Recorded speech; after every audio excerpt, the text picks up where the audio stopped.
Hi everybody, Craig here from Anfield Agenda. I just thought I'd come on and share my thoughts with you guys after the Champions League final last night. I apologise that I didn't get on to do anything last night, but as you can imagine, I was absolutely heartbroken after Liverpool lost that game 3-1 to Real Madrid.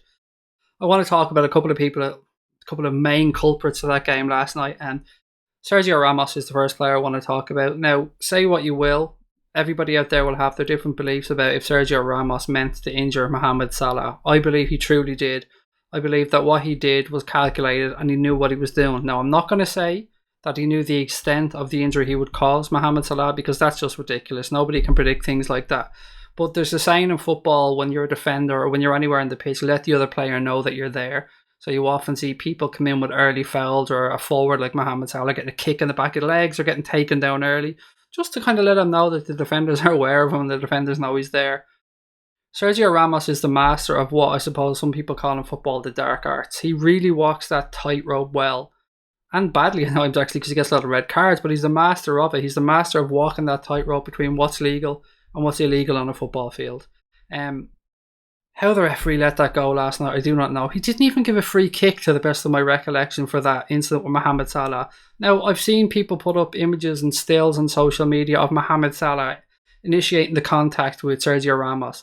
That may be true for half a second. But if you look at the rest of it, the fall, the way Sergio Ramos positions his legs, he knew he was taking Mohamed Salah down. And as I said previously, I'm not saying he knew the extent at which he was going to injure Mohamed Salah, but he knew what he was at. We then went on to see more of the Sergio Ramos that we all know and hate as the game went on. We've seen him clutching his face, Sadio Mane, when nobody was near him. Just went down, absolutely. Nobody near him went down. We've heard screams when he was touched, brushed by a player on the edge of the field for fouls. We've seen the incident with Loris Karius 2 minutes before the opening goal where he elbows Loris Karius in the face. Now, people, Real Madrid fans, if you're watching this video, or people who believe he didn't do that on purpose, I'm going to hear things like Van Dijk pushed him. Yes, Van Dijk did nudge him, but it's the way, again, he initiated the contact with Loris Karius. If you're falling into somebody as a human being and you want to stop that fall, or you want to break your momentum, what do? You put your hands up like this, or you put your hands up, you cushion the fall between yourself and the player in front of you, or the person in front of you. He didn't do that. He raised his elbow like this and clocked Karius in the jaw. And once again, the referee let it go. The fifth assistant, or whatever the fuck they're called these days, the guys who are behind the goals, he's seen it. Karius drew their attention to it. Absolutely nothing done about it. Not one Real Madrid player got booked in that game yesterday. Not one. Now just let that sink in. After all the antics we've spoken about, not one Real Madrid player got booked in that game yesterday. Not one. I can't bring myself to comprehend that, but not one of them got booked. I suppose we got to talk about the biggie now, the real culprit of that game yesterday, and it was one of our very own, and it kills me to say this, but it was Loris Karius, and I don't need to tell you guys what Loris Karius must be going through. You guys know how much this is hurting Loris Karius, as much as it's hurting you out there. It's absolutely devastating to him personally, possibly to his career, to his family, and it's going to take an awful lot for him to come back from this. And I'm sure he will. I'm sure he's got good people around him. I'm sure the club will give him every bit of help they can to get through this situation. As a goalkeeper myself, although, as I've said previously, on a much lower scale, I've made fuck-ups. I've cost my team games, and I know how it feels. It's a very, very lonely place when you're in that situation. But what I will say is he did front up. He came on social media afterwards. He spilled his guts out. He said he was sorry. He understands what people are going through. He knows that he cost Liverpool that Champions League final, and he knows there's no way back. He probably knows that his future at Liverpool is probably over, if we're being honest, his first choice. He may stay at the club.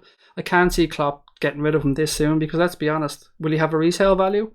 If Klopp gets rid of him now straight away, his career's over. It's done, it's buried. So I think we might see another goalkeeper come in and Karius fight for that position, or become the second choice, get a couple of cup games and maybe moved on to the end of next season. But I just don't think that trust will be there really with the players and going forward. I mean, this was the biggest of big occasions and he cost his team. There's no way about it. Now, if you're one of these people out there that have been atting Loris Karius or have been sending death threats to Loris Karius, go fuck yourself. You've no place in football. You've no place to call yourself a Liverpool Football Club supporter. You've got no place in society.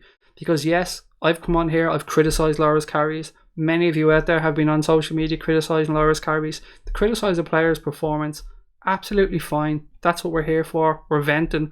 we're fans, but to threaten a man's family, to threaten a man's girlfriend, to threaten him himself, it's absolutely inexcusable. Just don't do it, guys. Just don't do it. It's absolutely ridiculous. We've seen Merseyside police are now involved in this, and look, let's be honest, 99% nothing was ever going to happen to him. But why do that? Why do that? This is not what Liverpool Football Club is about. We're about more than that. We're about keeping together. I just don't get it. I just don't get how it can happen. I really don't. But look, we'll then push this aside as well. We'll talk about the rest of the game. I thought Sadio Mane was magnificent. I thought Dejan Lovren was magnificent. I don't think we played that badly. I mean, to lose our best player after 30 minutes or 26 minutes into that game yesterday, the time between the 26th minute when he went off and half time, I felt we were holding on, if I'm being honest. Real Madrid were unlucky. They had a goal disallowed and correctly disallowed for offside, but it was very, very marginal. Yeah, that was very marginal. But the correct decision, he was offside. So to get in at half time at 0-0, I was relatively happy. But what also made me happy and what also filled me full of pride was the way we responded to Karius' first mistake and to going 1-0 down. We came back and we got that goal back straight away, and that's the heart and the fight that this Liverpool team has, and that's why we love this particular group of players. It would have been so easy for them to lose their heads, for their heads to go down, but they didn't. They came straight back into it and they got that goal, and Sadio Mane got the goal his performance deserved. It was a great ball in. No, sorry, it was a poor ball in at first, It was a poor ball in at first, but then Dejan Lovren rose to meet it. I thought it was overplayed. He wanted that ball more than the Real Madrid defence, Lovren, and he nodded it back across. And there was Sadio Mane, a poacher's goal right in front of the goalkeeper. They just nip in, make it 1-1. And we thought we were back on track. We thought we might be back in this game. It's 1-1. We can do this. There's still plenty of time in the game. Our tails are up after that goal. But then the real difference happened. The thing we spoke about at the start of this video, the bench. Real Madrid had the option to bring on Gareth Bale. Zidane did that. He made a substitution. Gareth Bale came on. And we know what happened next. Within a couple of minutes, Gareth Bale did what Gareth Bale does. Superstar. Scored one of the best goals you'll ever see in your life. Certainly in a final.